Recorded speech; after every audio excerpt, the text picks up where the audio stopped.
we're going to apply what we've learned about organic chemistry to biomolecules. So again, this all starts out with our hydrocarbons. So we're going to be repeating a little bit of what we just did, but we're going to do it in the frame of reference of our biomolecules. So here we start out with our carbon chain. See carbon connected to carbon connected to carbon, and hydrogen's hanging off of it. So this hexane would be CH3, then CH2, CH2, CH2, CH2, CH3. So that's how we would write it in a condensed structural formula. If you just have hydrocarbons, it doesn't really do much, right? They're hydrophobic. They don't dissolve in water. But what we can do is remove a hydrogen and put a functional group on, wherever we'd like. Remember again, carbon forms 4 single covalent bonds. And if it's just all 4 single covalent bonds, it's not straight like this. It's actually a zigzag. But we call it a straight chain. So it goes up and down because of that tetrahedral shape of carbon. So we can have straight chains. We can remove a hydrogen and do another carbon chain. We can get really strange with what's going on. We are going to see some strange molecules later on this semester. You can have ring structures. So what we're going to do is cover these different classes of biomolecules. We start with the small molecule, and we put them, a bunch of them together, and we get the polymer. So you put a bunch of amino acids together, and you get a protein. And they are catalysts, all right, structural. You have a bunch of sugars put together, and you get a carbohydrate. Our energy source, we're going to talk about that, and it can also be structural. Fatty acids, you can do, it's not really a polymer, but we can put them together in our triglycerides, and we can get energy from them, and they can form very complex molecules. And nucleotides polymerize into either DNA or RNA, and again, that's our genetic information, or RNA is involved in protein synthesis. So let's talk about each. Our amino acids all have this general structure. We call it the backbone. So the part that's not in the yellow is called our backbone. And so the backbone of our amino acid is the amine, the nitrogen, the alpha carbon. There's one carbon in between the amine and our carboxylic acid. Now off of that alpha carbon, we have another hydrogen, and then what we call the R group. The R group is what gives the amino acid its identity. So this part is common to all of our amino acids. And this is the yellow part is what gives it its functionality. So it can be very simple. It could just another hydrogen. It can be polar. It can be basic. It can be non-polar. So we can do a lot of things with it. So again, it's a zigzag shape.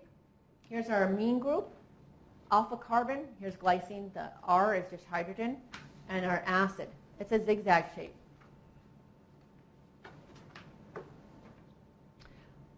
If this R group wasn't hydrogen, say it was a carbon, what would be special, those of you that have taken organic chemistry, about this carbon?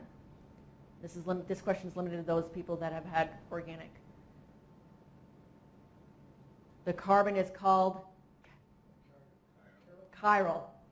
Chiral. It's a chiral carbon. Now, for those of you that not have had organic chemistry, we'll talk about it later, but it can form 2 forms, basically a right hand and a left hand, that aren't the same. Okay? It's like expensive gloves. You can't put your left hand into a right-handed. My gloves you can. I don't buy expensive gloves. But in expensive gloves, you have a right hand and a left hand. And that's how nature is. There's only one of the mirror images that fits into the enzymes, one that's going to be biologically active. So, and the way you can find molecules that have mirror images that aren't the same molecule is if you find a carbon that has 4 different groups on it. So if this wasn't a hydrogen, if it was, say, another carbon, then this carbon would have the carboxyl group, the amine group, the hydrogen, and that carbon. So that would be 4 different groups. And so you would have 2 mirror images, only one being biologically active. Okay, we can have other amino acids. They don't have to be the alpha amino acids. These are very uncommon ones. Usually they work independently. GABA is a chemical messenger. You don't really care about that. So this is what we're going to do to polymerize into proteins, is we're going to have the acid part condensed with the amine part. We already talked about this in our, what is this functional group here in the blue? An amide, right? Carbonyl with the nitrogen. That's an amide. So what we have is the blue and the straight chain is our backbone. You have the N-terminus, the nitrogen from the amine, alpha carbon, carbonyl.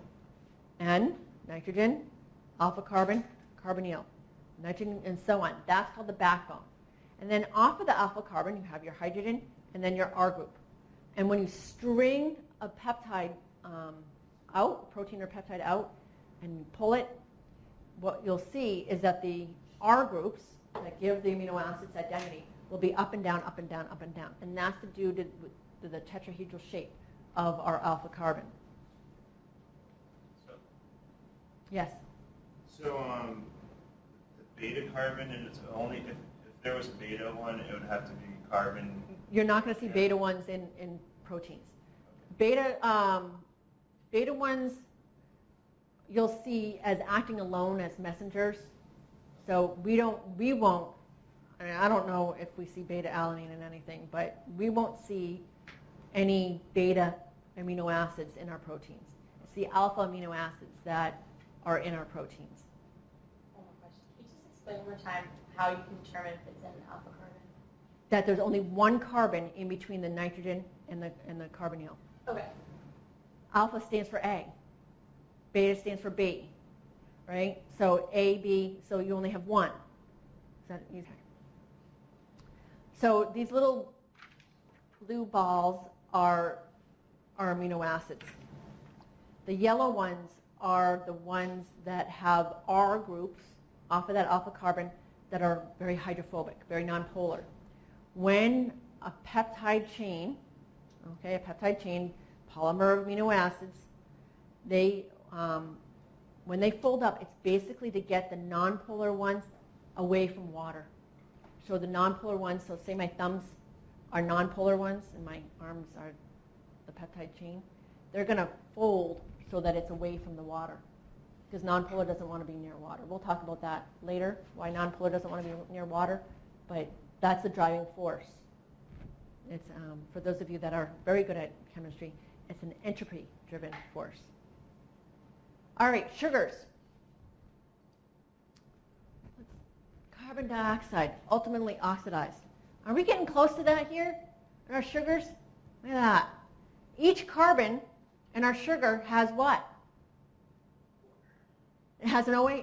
All right, it's already bound to 1. So we're like kind of getting there with our oxidation. That's why we don't get as much energy out of eating carbohydrates as we do with fats. So here, when you have a sugar, these are monosaccharides, you have one that has a carbonyl and the rest that have OHs. That's really all you need to know at this point. Later on, we'll need to know. So you're just going to have to recognize at this point. Recognize an amino acid, recognize a sugar. So the way you're going to know that this is a sugar is you're going to see on every carbon, you're going to see an OH. This one is deoxyribose. I'm not going to do that to you. I'm not going to show you deoxyribose. Some of you may be familiar with seeing these in their cyclic forms, in the ring structures, and that's what we see them most of the time. But when we get to chapter 16, we'll talk more about that. Fatty acids, part of fats, right? Look at this. Are we close to carbon dioxide? No. Each carbon does not have a hydrogen. You only have an acid and then a very long chain. Right? Here, when you have an unsaturated fat, you lose a little bit of the energy, right? Because we have two fewer hydrogens. That's why oils aren't as caloric as saturated fats. So the more hydrogens you have, the more energy it can possess. The more steps that we're going to have to take to get to this carbon dioxide. So our fatty acids contain the acid in a long chain. Usually it's an even number chain. What we're going to do to these fatty acids is we're going to put them together with our, a glycerol molecule. And you basically put 3 of them together. So glycerol is a 3-carbon molecule with OHs on each one. And what we're going to do is form an ester with the acid. So an OH is an alcohol. And then when you react it with an acid as a fatty acid, you're going to get a fatty acid ester. And here you have a triglyceride. Your textbook calls it a triacylglycerol. I call it a triglyceride. And our nucleic acids have 3 parts. They have a nitrogenous, no, this is our nucleotides, sorry. Nucleotides to form DNA or RNA. Nucleotides are nitrogenous bases, sugar, and 1 to 3 phosphates. So nitrogenous base. All right. Your bases can be either hydroxide bases or nitrogen bases. Base accepts a proton, right? The hydroxide bases are strong bases. We don't have strong bases. Strong acids and strong bases, except strong acids in your stomach, but we don't have those in biochem. So the only bases that we're going to see are ones with nitrogen. So when you see a nitrogen in a structure, think, ooh, this might be a base, right? So here we have a nitrogenous base, a sugar, and phosphates. These polymerize into our nucleic acids. These bases give the nucleotide its identity. It can be either purine-based or a pyrimidine-based. And we have different ones depending on. So when we polymerize those nucleotides, we're going to make our DNA and RNA. So DNA has 2 of those polymers wrapped up together in a double helix. And for DNA, we use a different kind of sugar. It's deoxyribose. It means that we've taken off an OH. Remember when I was introducing sugars, I said every carbon has an OH? Well, the sugar that we use in DNA, one of those carbons doesn't have an OH. And then we have hydrogen bonding. We're going to talk about hydrogen bonding later on. But hydrogen bonding is what's going to hold those bases together. So what we have is this polymer that joins sugar, phosphate, with the bases kind of dangling out there. And when the 2 bases kind of come together from the 2 different strands, then they interact through hydrogen bonding. And again, it causes genetic information. And we're going to talk about this more. So we can see we have this backbone of our DNA that is the phosphate with the sugar, phosphate, sugar. So we've covalently bonded the different nucleotides. And we have off of those, that backbone is the bases that give it its identity. It's sort of like the amino acids with the peptides, where you have the backbone of the amino acid that's going to be the same no matter what kind of amino acid you have, with the R group that gives the identity to the amino acid dangling out there. Here, we have the sugar, phosphate, that's the same for no matter what nucleotide you have, but what gives its identity is dangling out there, ready to interact with the other strand that goes this way. And so we get this, double helix that we're so familiar with. RNA is like DNA in that it's a polymer of nucleotides, but the sugar is not deoxy. All of the carbons have an oxygen on it. It is single-stranded, has a different base, and there's 3 different types: messenger, transfer, and ribosomal. And so messenger, and we're going to talk about this later, but messenger is what is carrying the genetic information from the DNA. So we copy or transcribe the genetic information from DNA to RNA in the nucleus. The transfer RNA meets the messenger RNA at the ribosome.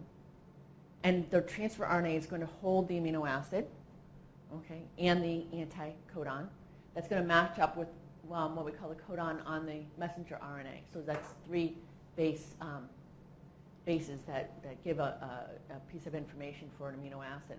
That's what I mean by codon. And then ribosomal RNA helps with other proteins make up the ribosomes. There's other types of RNA, but we're not going to go to them in this class.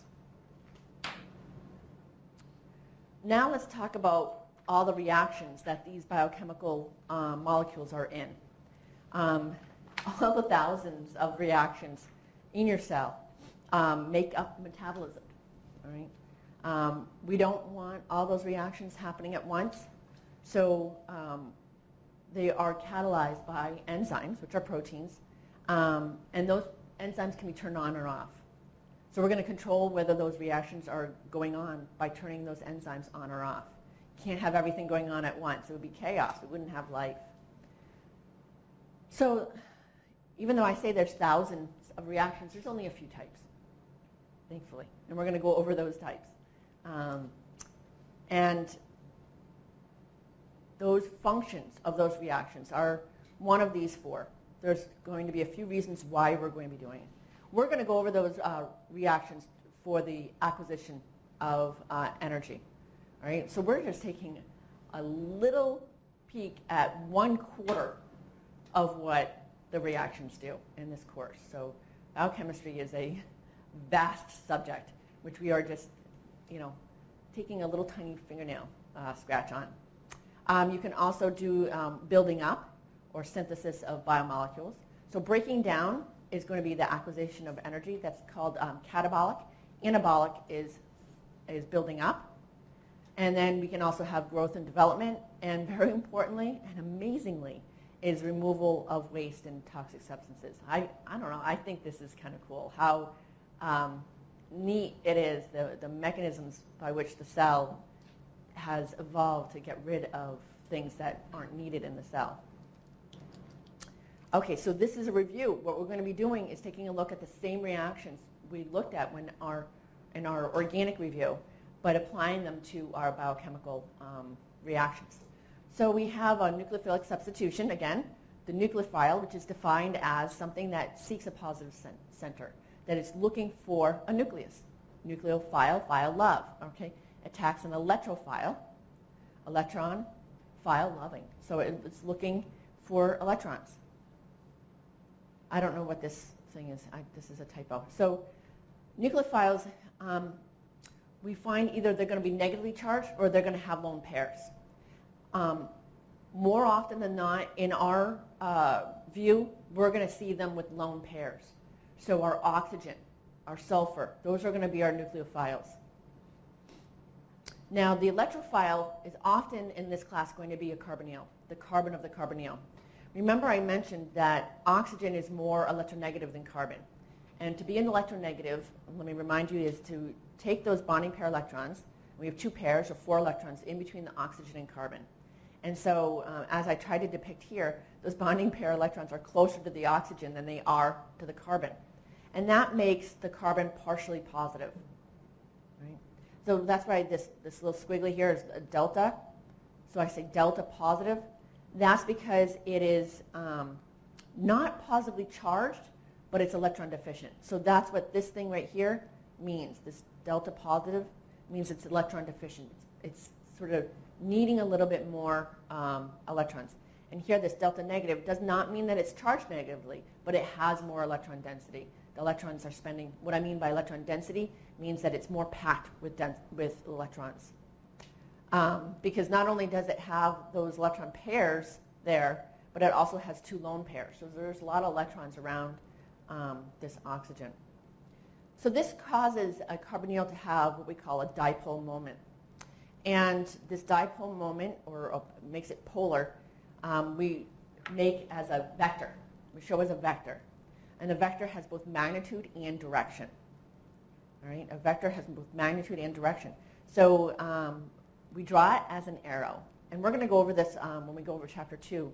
But the top of the arrow goes towards the more negative part, and the bottom of the arrow goes towards the more positive part. And we do this little plus thing here to show that that's the positive part.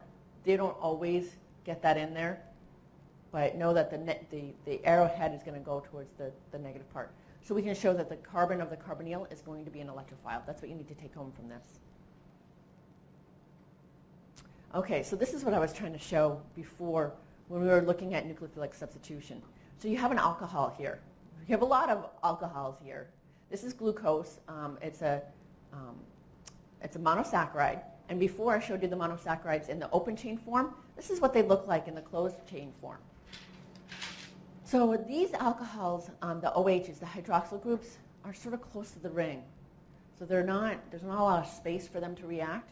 But look at this one. This is our carbon number 6 on our glucose. And it's sort of dangling out there. Whenever you have something dangling out there, it's more available to react. So this oxygen has actually 2 lone pairs. But one of them is going to seek out, so it's a nucleophile, it's going to seek out something positive. Remember I said that the phosphorus in phosphate is surrounded by oxygens, right? So there's not going to be a lot of electron density around this phosphorus because you have all these oxygens that are bullies that are going to be taking away those electron pairs. So it's going to, the oxygen is a nucleophile, the phosphorus is going to be that electrophile. And so what we do is we end up making, in nucleophilic substitution, a new covalent bond between the nucleophile and the electrophile. That's what happens, is we get a new covalent bond. And so what we've done is we've taken and popped off one of, or hydrolyzed, or not hydrolyzed, cleaved one of the phosphates from our ATP. Hydrolysis, I mentioned, is another example of nucleophilic substitution.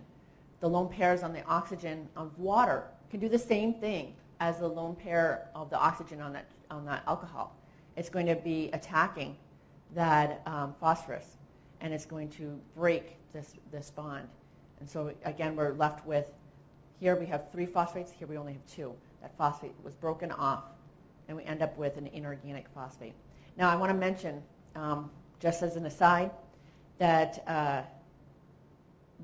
this is an inorganic phosphate. The reason why I call it inorganic phosphate is because it's not bound some way to a carbon. It's just PO4, maybe with a hydrogen or not. And again, sometimes we get lazy, and so instead of writing inorganic phosphate, you'll see me write P sub I for inorganic phosphate. So maybe in your notes you might want to remind yourself, inorganic phosphate also equals P sub I.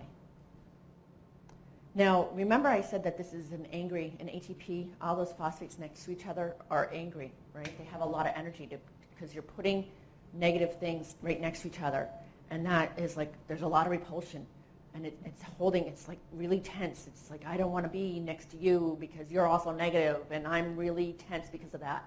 And so by breaking off one of the phosphates, the reaction is, or the molecule's relaxing a little bit. So to go from here to here, okay, to see my body doing that, it's kind of weird, but this is what I do in this class, so just bear with me. You'll remember these things. So go from the tense 3 phosphates to the more relaxed 2 phosphates. In that process of being tense to relax, I'm releasing energy, okay? So going from the more strained molecule to the little bit less strained molecule, you're releasing energy, and that released energy can be used to do other things. It can maybe help a non-spontaneous reaction proceed, and we're going to see that a lot. Maybe it can move my muscles, right? Or push sodium to where it's higher concentration. So we'll see it do all sorts of things. But this is the reason why it has that energy, is because those 3 phosphates are next to each other. Elimination, again, elimination is where you're going to be putting in a double bond. You're removing groups to put in a double bond. So here is an example where we're removing water, so we can call that dehydration.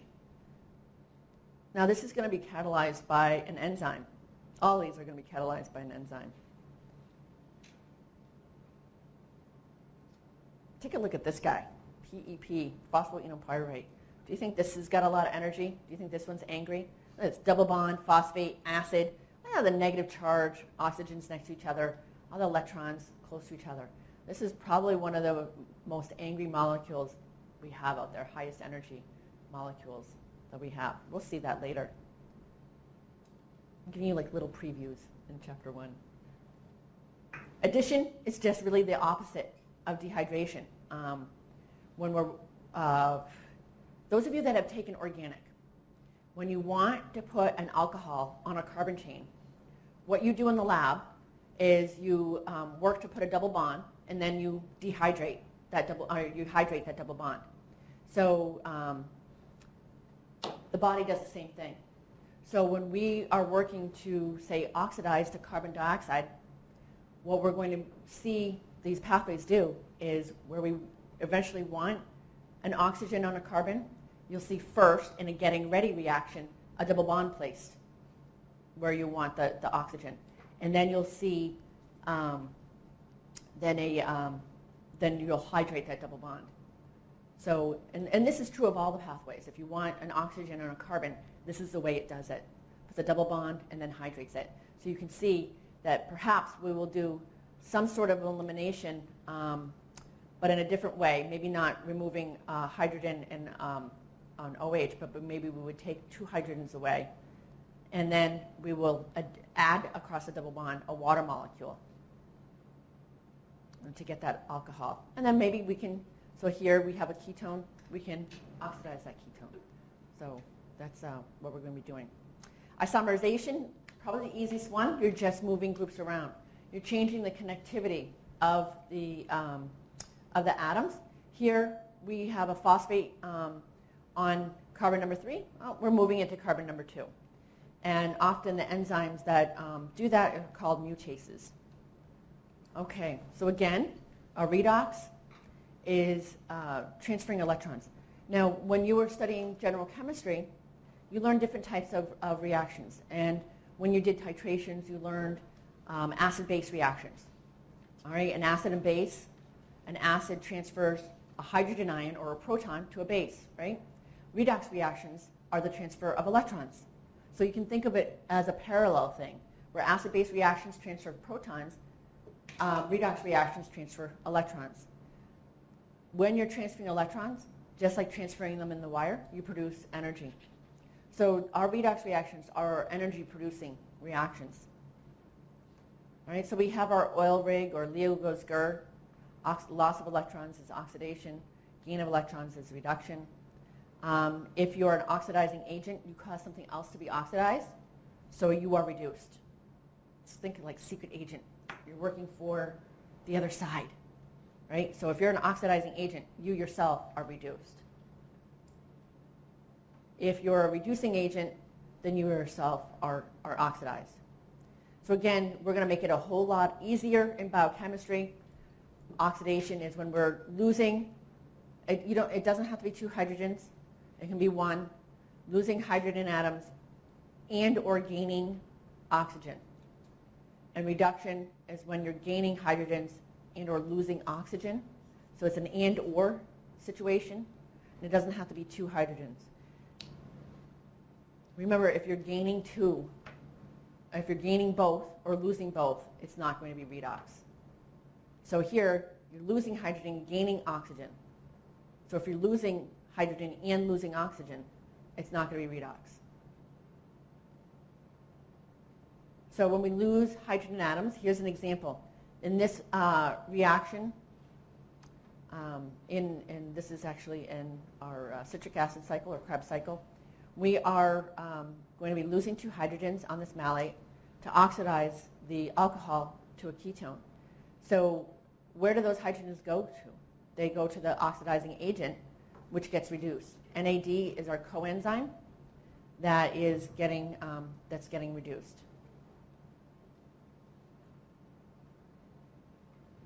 So NAD is our oxidizing agent. And malate is our reducing agent, right?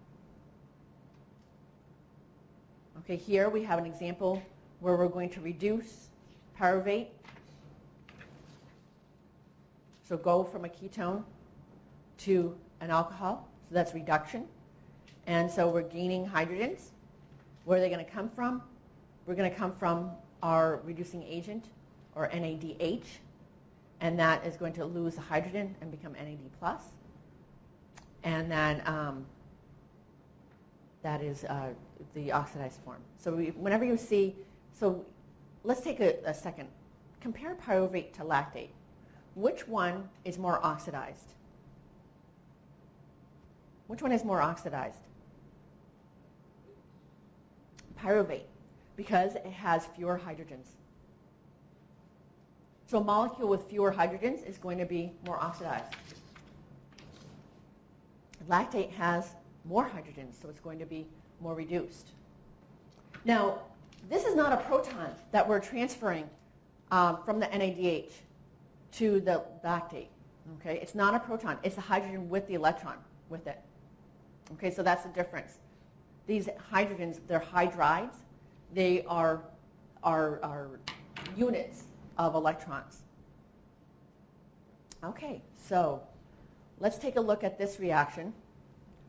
What you're going to do when I give you a reaction is take a look at the reactant and take a look at the product and figure out what's different. So what's different between this one and this one? What have you gained or lost? So you put here, you put an OH, and on here, another H. So you've gained hydrogen and an oxygen. So gaining both means it's not redox, right? So what is it? Addition, because we're adding across the double bond, right? You have a double bond and you added water, so that's the addition. How about this one? What's the difference between this reactant and the product? Remember I said to test for redox first. So you have to see what is the difference.